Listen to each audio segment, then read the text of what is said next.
ఎట్టకేలకు వర్షిణిని అఘోరీ బారి నుండి అయితే గనక ఆ చెర నుండి బయటకు తీసుకురాగలిగారు. గుజరాత్లో ఆమె ఆచూకీ కనుక్కున్న పోలీసులు అయితే గనక ఇటు ఎవరైతే పెంచి ఉన్నాడో విష్ణు, అటు హర్ష సొంత అన్నయ్య ఇద్దరూ కలిసి కూడా వర్షిణిని తమ స్వస్థలానికి తీసుకురానున్నారు. అయితే వర్షిణి తల్లిదండ్రులు ఎంతో ఆనందం వ్యక్తం చేస్తున్నారు. వర్షిణి తిరిగి ఇంటికి రావడం, మళ్ళీ అసలు అఘోరీ దగ్గర ఎలాంటి కష్టాలు పడిందో వాటన్నిటినీ కూడా మర్చిపోయేలా మేము చేస్తాం అంటూ కూడా తల్లిదండ్రులు చెప్తా ఉన్నారు. ప్రస్తుతం వాళ్ళ అమ్మగారు నాన్నగారి దగ్గర మనం ఉన్నాము.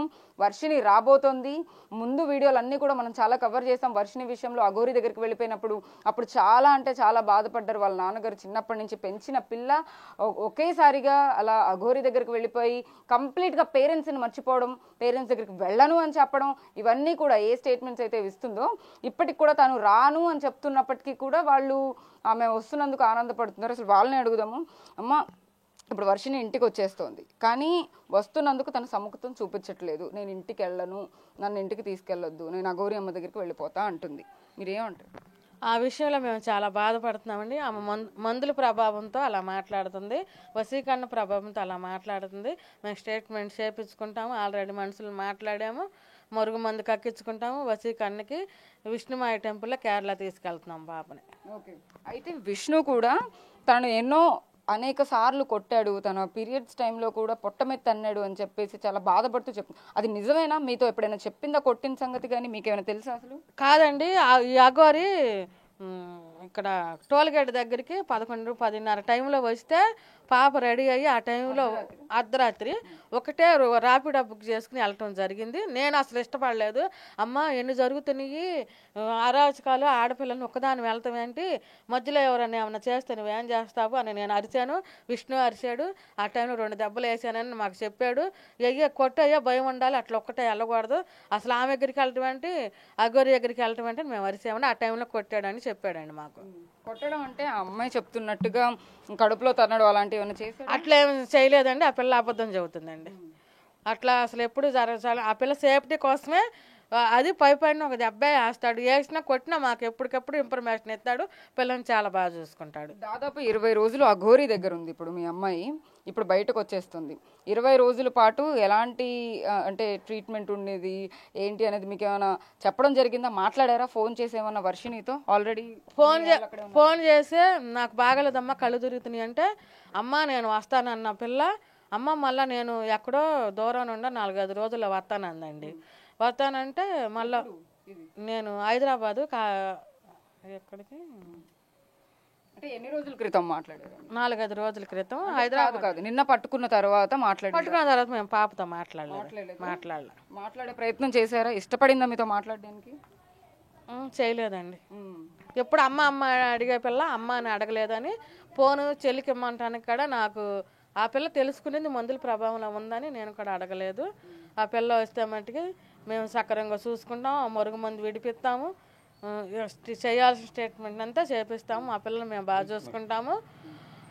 అఘోరీ దగ్గరికి వెళ్ళడానికి మట్టుకు మేము ఎట్టి పరిస్థితుల్లో ఒప్పుకోము. అఘోరీ, నువ్వు దొంగ అఘోరివి, నీకే తికాణా లేదు, నువ్వు కారుల్లో ఉంటాట నా పిల్లని బలి చేసేసావు, ఆ మందుల ప్రభావంతో నీ దగ్గర ఉంది, నువ్వు ఆ పిల్ల మీద పడిపోవటం ఏంటి, ఆ ముద్దులు పెట్టుకోవటం ఏంటి, అంత పిచ్చుంటే నువ్వు పెళ్లి చేసుకో, నా పిల్లలు నువ్వు జోలికి వస్తే మట్టుకి ఈ తేప కాలు చేతులు మా వాళ్ళ చేత కొట్టిస్తా నిన్ను, నా పిల్లను మర్చిపో, నువ్వు నా పిల్లకి ఫోన్ చేయటం కానీ నా పిల్ల దగ్గరికి కొట్టమండి, దొంగ అఘోరివి నువ్వు, దొంగదానివి నువ్వేంటి, నీ అవతారం ఏంటి, పిల్ల ఫస్ట్లో అమ్మచ్చి అదేం అఘోరి, చిచ్చి చండాలంగా ఉంది, దాని పేసు ఇట్లా పోలీసుల మీద అందరి మీద ఎగబడుతుందని నాకు ఇరస్తగా చెప్పిన పిల్ల, నువ్వు 2 రోజుల్లో మాయ మాటలు చెప్పి నువ్వు డబ్బులు ఇచ్చి పిల్లకి ఐఫోన్లు కొనిచ్చి నువ్వు ఐఫోన్ కొనిచ్చిందా? చెప్పింది ఆ మాట మీతో? చూసారా మీరు ఆ ఫోన్ని? ఫోన్ చూసాం. ఐఫోన్ కొనిచ్చి నువ్వు మళ్ళీ పిల్ల నీకు వసూలు చేసుకున్నాక ఐఫోన్ లాగేసుకుంది.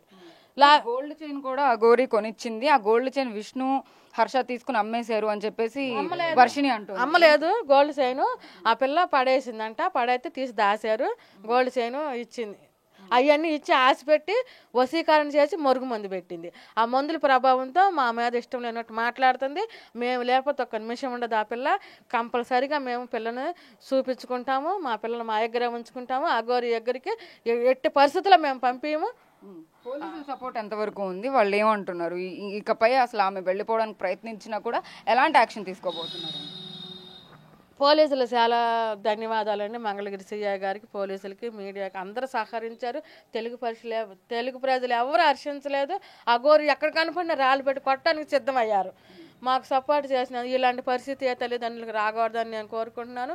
మాకు సపోర్ట్ చేసినందుకు మీ అందరికీ మేము ధన్యవాదాలు చెబుతాం. వాళ్ళ తండ్రితో మాట్లాడదాము ప్రస్తుతం. అంటే చిన్నప్పటి నుంచి పెంచి ఆమెని స్కూల్కి కానీ లేకపోతే కాలేజ్కి కానీ పంపించి ఫీజులు కట్టి ఇంత స్థాయికి తీసుకొచ్చారు. బట్ కానీ ఇప్పుడు పేరెంట్సే వద్దు, ఇప్పటికి కూడా అఘోరీ దగ్గరికి వెళ్తాను అని అంటుంది మీ అమ్మాయి. ఏమంటారు? లేదమ్మా, వశీకరణ ప్రభావం, మరుగుమందుల ప్రభావంతో ఉంది. అందుకని అలా మాట్లాడుతుంది. ఎందుకంటే పిల్ల తల్లిదండ్రుల నుంచి కానీ చాలా ఉండేది కాదు. ముందుగా మీ బిగ్ టీవీ మీడియా ప్రతినిధులకి, రిపోర్ట్స్ గారికి, మరి ముఖ్యంగా బిగ్ టీవీ రిపోర్టర్ ప్రకాష్ గారికి మా ధన్యవాదాలు. ముందుగా వచ్చింది మీ బిగ్ టీవీ అని. తర్వాత పోలీసులు కూడా మా దగ్గర కేసు తీసుకోవట్లేదంటే మీరే వెళ్ళి పోలీసులతో ఫైట్ చేసి కేసు తీసుకుని ఎఫ్ఐఆర్ కట్టేట్టుగా పోరాడారు. ఇప్పుడు మా అమ్మాయి ఎక్కడుందో కూడా ఎప్పుడో లొకేషన్ చెబుతూ ఉన్నారు. మంగళగిరి పట్టణ పోలీసు ఉన్నతాధికారులు రవీంద్ర గారికి మా ధన్యవాదాలు. ఆయన పిల్ల ఎక్కడుంది అనేది లొకేషన్ తీసి చెప్పటం, మా పిల్లలు వెళ్ళి ఆ పిల్లను అఘోరి కారులో ఉండి పట్టుకోవటం, మరలా గుజరాత్ పోలీసులకు ఫోన్ చేసి ఆ అఘోరి మీద ఎఫ్ఐఆర్ ఉంది, ముందు ఆ పిల్లని పంపించామని చెప్పి వాళ్ళు సహకరిస్తాం. అయితే ఇదంతా మాకు ఏంటంటే మా అమ్మాయి కాలేజీకి వెళ్ళి వచ్చి ఇక్కడ పోలీసుల మీద, టోల్గేట్ దగ్గర పోలీసుల మీద, జంక్షన్ ఆఫీస్ దగ్గర పోలీసుల మీద, మీడియా ప్రతినిధుల మీద, రిపోర్ట్స్ మీద లేడీ అఘోరిగా అవతారం ఎత్తున్నాయి. అల్లూరి శ్రీనివాసు హల్చల్ చేస్తూ వాళ్ళని కొడుతూ దూషిస్తూ ఉన్నారంటే చూస్తాను అని చెప్పి పిల్ల కాలేజీకి స్కూటీ వేసుకెళ్ళిద్దరు. ఆ స్కూటీ వేసుకుని వెళ్ళి చూసినందుకు అక్కడ పోలీసులో ఉన్నతాధికారులు అమ్మ బట్టలు చేసింది, ఎవరైనా ఆడపిల్లలు ఎవరైనా ధైర్యం ఉంటే వెళ్ళి కట్టండి అని అన్నందుకు మా అమ్మాయి ధైర్యంతో వెళ్ళి ఆమెకు బట్టలు కట్టి శ్రీకృష్ణునిలాగా వస్త్రధారణ చేసినందుకు మాకు దుర్దిష్టి పెట్టింది. మళ్ళీ ఆమె తిండి పెట్టి మేము ఆశ్రయం కల్పించినందుకు కారు బాగా పాడైపోయిందంటే ఆ పిల్ల ఫోన్తో మాట్లాడుతున్నా ఆ కారు పాడైపోయింది, ఇక్కడ బాగైందా, 2 రోజులు ఆశ్రయం కల్పిస్తాం ఆమె వేడుకుంటే ఆశ్రయం కల్పించే అన్నం పెట్టినందుకు అంటారు చూసా, తిన్నింటి వాసాలు ఎక్కేస్తారని. ఆ విధంగా మా పిల్లల్ని విధంగా వశపరచుకుని మరుగుమందు అసలు అఘోరి దగ్గరికి వెళ్ళి మాట్లాడే ప్రయత్నం చేసి ధైర్యం చేసి ఆమె వెళ్ళింది వస్త్రాలు ఇవ్వడానికి. అయినా అక్కడ ఆమెకి చిరాకు పడడం కానీ అఘోరి ఏంటి అలా ఉంది అని చెప్పేసి ఇప్పుడు మేడం ఆ టైంలో వస్త్రాలు కప్పినప్పుడు ఆ టైంలో పోలీసులు ఈ పిల్లల్ని చాలా హర్షించారు, ఇంత ధైర్యంగా వెళ్ళామని.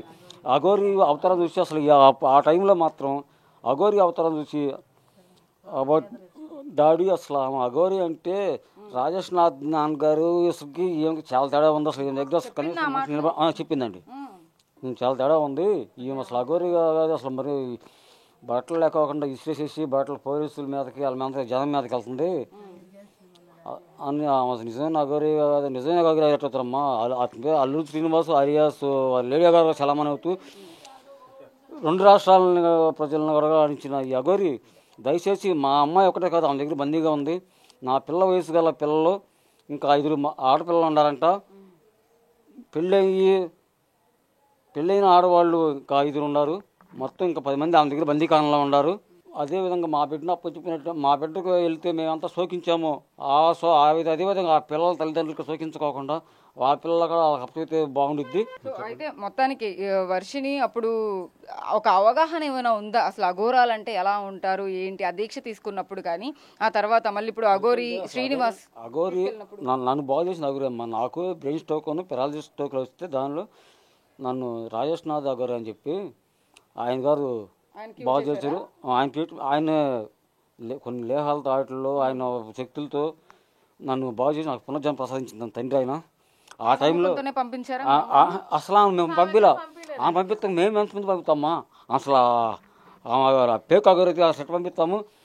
చూశారుగా మీరు అందరూ, అంతకుముందు చూసే ఉంటారు మీరు కూడా, మీ మీడియా వాళ్ళు కదా. 2 రాష్ట్రాల్లో పోలీసుల మీద దౌర్జన్యం చేసి పోలీసుల మీద ఇరుచుపడ్డ మనిషి అఘోరి ఎట్లా అవుతుంది? అఘోరి అంటే సనాతన ధర్మం కాపాడుతాను. సరే మీరే అంటున్నారు రోడ్డు మీద గొడవ పడింది, ఇట్లా అఘోరిలాగా ప్రవర్తించలేదు, అఘోరలా ప్రవర్తించలేదు అని. అలాంటి ఆవిడని తీసుకొచ్చి ఇంట్లో ఎలా పెట్టుకోవాలనిపించింది? మీ అమ్మాయి ఎందుకు తీసుకొచ్చినప్పుడు ఎందుకు యాక్సెప్ట్? మా అమ్మాయి అప్పుడు బట్టలు కప్పి ఆమె మానసికలాలు కాపాడినందుకు, బట్టలు కప్పి ఇచ్చేసినందుకు, ఫుడ్ పెట్టినందుకు, ఈ పిల్ల ఫోన్ నెంబర్ తీసుకుని ఫోన్ కాంటాక్ట్లో ఉండటం వల్ల ఆ పిల్ల మాటల మాయలు పడిపోయింది. అప్పుడు కారు బాడైపోయిందంటే సరే బాగా 2 రోజులే ఆశ్రయం అన్నట్టుగా కల్పించి ఆ అన్నం పెట్టినందుకు మాకు జరిగింది. ఈ ఘోష అనిపిస్తున్నాము. ఇప్పుడు అమ్మాయి ఇంటికి వచ్చిన తర్వాత ఏం చేయబోతున్నారు? ఇంకా కంప్లీట్ గా అమ్మాయిని ఇంట్లో పెట్టుకుంటారు, తర్వాత ఏం చేస్తారు? అమ్మాయిని కొంచెం మానసిక హాస్పిటల్ చూపించి మెంటల్ పరంగా సైకాలజికల్గా ట్రీట్మెంట్ తీసుకుంటాము. అదేవిధంగా పిల్లకి చిన్నప్పుడు మొక్కు ఉంది, మోపిదేవి సుబ్రహ్మణ్యేశ్వర స్వామి ఆలయంలో. ఆ మొక్కు కూడా కొంచెం మొక్కు తీర్చలేని ప్రభావంతో ఇలా జరుగుతుందేమో. మొక్కు కూడా దేవుడికి చేద్దామని ఉద్దేశించింది కూడా రేపు ఆదివారం నాడు గుడికి తీసుకెళ్ళి మొక్కు తీద్దామని అనుకుంటున్నాము. ఫైనల్ గా ఏం చెప్తారమ్మా మీరు కానీ మీ హస్బెండ్ కానీ? అంటే ఇప్పుడు వర్షిని బయటకు వచ్చేసింది, మీరు తీసుకొస్తున్నారు, ఇక్కడ నుంచి కూడా మీరు వెకేట్ చేసేద్దాం అన్న ఆలోచన ఎందుకు వచ్చింది? అంటే ఇప్పుడు విష్ణు మీద ఆరోపణలు కొన్ని చేస్తూ ఉంది అమ్మాయి, కొట్టడం కానీ లేకపోతే. విష్ణు గురించి ఎందుకంటే నేను మాన్యువల్ అకౌంటెంట్గా పనిచేసేవాడిని ఒక ప్రైవేట్ కంపెనీలో. అయితే నాకు ఎంప్లాయీగా జాబ్ పోయినప్పుడు నా పిల్లల్ని దగ్గర తీసి ఆ అబ్బాయి చదివిచ్చాడు. ఆ అబ్బాయి ఏమో చదివి లేదులేండి, 1 సంవత్సరం ఏమో కట్టించాడు. మా డబ్బులు ఏమండి, పిల్లలు పని చేసిన డబ్బులు జాగ్రత్తగా దాసి మాకు కొట్టు చూపించటం. ఆయన డబ్బుల విషయంలో ఆయన మాకేం సహాయం చేయలేదు, పిల్లల్ని చదివించిన విషయంలో ఆయన సహాయం ఏం చేయలేదు. మా డబ్బులు మాకే జాగ్రత్త చేసి మాకు హెల్ప్ చేశాడు. ఆయన కొంచెం డౌన్ అయిన టైం అయితే చేశారు కానీ డబ్బులు మీరే మేమే మా డబ్బులు 100%. ఇప్పుడు పిల్లలకి స్టేట్మెంట్ విషయంలో కానీ తిరిగే విషయంలో ఆయన జేబులో రూపాయి ఏమీ లేదు, అన్నీ మా డబ్బులేను. ఆయన చేసిన సహాయం వల్ల కొంచెం సపోర్ట్ ఉండి నిలిచాడు. ఆయన రూపాయి మాకేం పెట్టలేదు. ఆయన డౌన్ అయిన టైంలో మా డబ్బులు వాడుకున్నాడు 5 లక్షలు. మేము కూడా అటు వడ్డీ ఏం ఆడుకోకుండా ఇంట్లో ఉండమన్నాడని మేము వదిలేసామండి.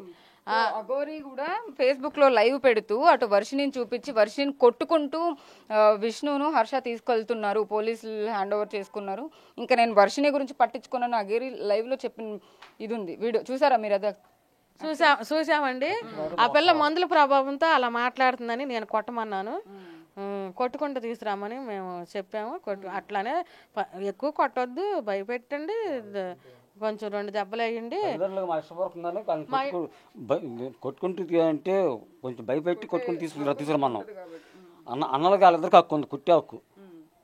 కార్లో కూడా ఎప్పుడు ట్రావెల్ చేసినా కూడా ఇద్దరు కలిసే వెళ్లే వాళ్ళంట. వేషధారణ కూడా నేను చూసారు, స్లీవ్లెస్ డ్రెస్ అలాగా, ఆ కాస్ట్యూమ్స్ కూడా కొద్దిగా ఇబ్బందికరంగా ఉండేవి కూడా. అఘోరితో కలిసి అలాంటి బట్టలతోనే కార్లోనే నిద్రపోయేదంట త్రూఅవుట్ ఈ 20 daysలో. ఎక్కడికి వెళ్ళినా కూడా స్నానాలు కానీ ఎక్కడైనా కానీ బయటే చేయడం, ఇవన్నీ కూడా వర్షిని చేసిందని చెప్పేసి ఆమె చెప్తాం. చాలా బాధపడుతున్నామండి. ఆ పిల్ల అంటే మన గాయాలు ఉండయి అంట. ఏంటమ్మ ఈ గాయాలు ఇవన్నీ ఒత్తుకుపోయి వెనకాలంటే అమ్మ కుర్చీలు ఎట్టు కూర్చోవటం అంట. ఆ కూర్చోవటం వల్ల కూర్చోవటం వల్ల నాకు వెనకాల అవన్నీ వరుసపోయి కొట్టినట్టుగా కనబడినాయి అంట గాయాలు. కొంచెం గీసిపోయినట్టు వరుసపోయినట్టు కొట్టినట్టే ఉండయి అంట. ఏంటి ఆమె కొట్టిందా అని అడిగితే అమ్మ కొట్టలేదు, ఇట్లా కూర్చోవటం కొంచెం కారులో ఇబ్బందిగా ఉండి నాకు అట్లా వచ్చినాయి, పెట్రోల్ బంకుల్లోకి వెళ్ళటం అంటే నీకెందుకమ్మా ఆ కర్మ వరుసని, నువ్వు వచ్చేసేయి, నువ్వు శుభ్రం చూసుకుంటాము, మనది లేని కుటుంబం అయినా మరి అంత నిన్ను బతికే స్థితి మాకు లేదు, రైతు కుటుంబంలో మనం బాగానే బతికాము తెలుసుగా, మన పొజిషన్ రైతు పొజిషన్లో బతికిన వాళ్ళం మనము, నువ్వు అక్కడ ఉండొద్దు, వచ్చేసి అవసరమైతే 2 దెబ్బలు వేసి కొట్టుకురమ్మని మేమే చెప్పాం.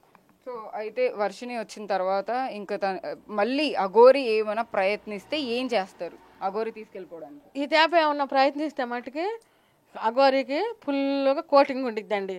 మా మనుషులను పెట్టి చేసి, అఘోరి నువ్వు మా అమ్మాయిని వదిలేసేసేసే, నువ్వు అటు ఇటు కానోడివి, నీకు ఎవరిస్తారు, నీకు నీ అవతారము నీకు, నువ్వు మా పిల్ల నీకు అవసరమా, మా అమ్మాయి ప్రయత్నిస్తే మట్టుకి నిన్ను ఏమి లేదు, ఫుల్ కోటింగ్ ఇప్పిస్తాము, నిన్ను భూమి మీద లేకుండా చేస్తాము, మా పిల్ల జోలికి నువ్వు రావద్దు, నువ్వు మా మీదకి నువ్వు రావద్దు, మా పిల్ల జోలికి వస్తే మట్టుకి నీకు మట్టుకి బాగాదు, మేము శుభ్రం నీ దగ్గరుండి మా పిల్ల దరిద్రం బట్టి జుట్టు అంతా ఇరబోసుకుని వాసన అదేంటి పెట్రోల్ బంకుల్లోకి వెళ్తే ఆ కారులో పనుకోవటం ఏంటి ఆ కర్మ మా దుస్థితి మా అమ్మాయికి ఎందుకు తెచ్చావు, నువ్వు పడుతున్నావు, నువ్వు పడు, నీ సావేదో నువ్వు సావు, నువ్వు ఇష్టపూర్వకంగా వచ్చే వాళ్ళని తీసుకెళ్ళు, తల్లిదండ్రులు ఇష్టం లేకుండా తీసుకెళ్ళి నువ్వు చేసేదేంటి, మాకు ఇష్టం ఎట్టి పరిస్థితులు ఇష్టం లేదు, అఘోరి కాబట్టి ఇష్టం లేదు, మేము మా పిల్లల్ని మేము తీసుకొస్తున్నాం, మా పిల్ల జోలికి నువ్వు రావద్దు. ఎప్పుడు వస్తుంది వర్షిణి ఇంకా ఇంటికి వచ్చే సమయం ఎంత టైం పడుతుంది? మీరు ఇక్కడే మంగళగిరిలోనే ఉంటారా లేకపోతే వర్షిణిని తీసుకెళ్ళి ఇంకెక్కడన్నా కానీ? మేము మా నెగిటివ్ ప్లేస్ వెళ్ళిపోతామండి. వర్షిణికి ఆల్రెడీ మోపుదేవ సుబ్రహ్మణ్యేశ్వర స్వామిలో గుళ్ళో మొక్కు ఉంది, మొక్కు తీర్చేసేసి మందు కక్కీయటానికి చిన్నాపురం తీసుకెళ్తామండి. తీసుకెళ్ళి మా ఊర్లోనే ఉంటాం, మంగళగిరిలో తీసుకురాం పిల్లని. అది పరిస్థితి. మొత్తం మీద వర్షిణి ఇంటికి రావడం అయితే కనుక వాళ్ళకి ఎంతో ఆనందంగా ఉంది. ఇంకొకసారి అఘోరి మళ్ళీ తమ కూతుని టచ్ చేసినా కానీ, తీసుకెళ్లే ప్రయత్నం చేసినా కానీ అక్కడే మనుషులతో కొట్టిస్తామని చెప్పేసి కూడా బహిరంగంగా వాళ్ళు చెప్తున్న పరిస్థితి కనపడతా ఉంది. అయితే వర్షిణిని ఇక్కడికి తీసుకొచ్చిన తర్వాత ఇక్కడ ఏదైతే మంగళగిరిలో నివసిస్తూ ఉన్నారో ఇక్కడ నుంచి వేరే ప్రదేశానికి తీసుకెళ్లిపోయి ఆ అమ్మాయిని మార్చే ప్రయత్నం, అంటే ఏదైతే ఇప్పుడు మాయలో ఉందో ఆ మాయలో నుంచి బయటకు తీసుకొచ్చే ప్రయత్నం అయితే మేము చేస్తామని చెప్పి తల్లిదండ్రులు చెప్తున్న పరిస్థితి కనపడతా ఉంది. వీడియో జర్నలిస్ట్ సాహిత్య బిగ్ టీవీ విజయవాడ.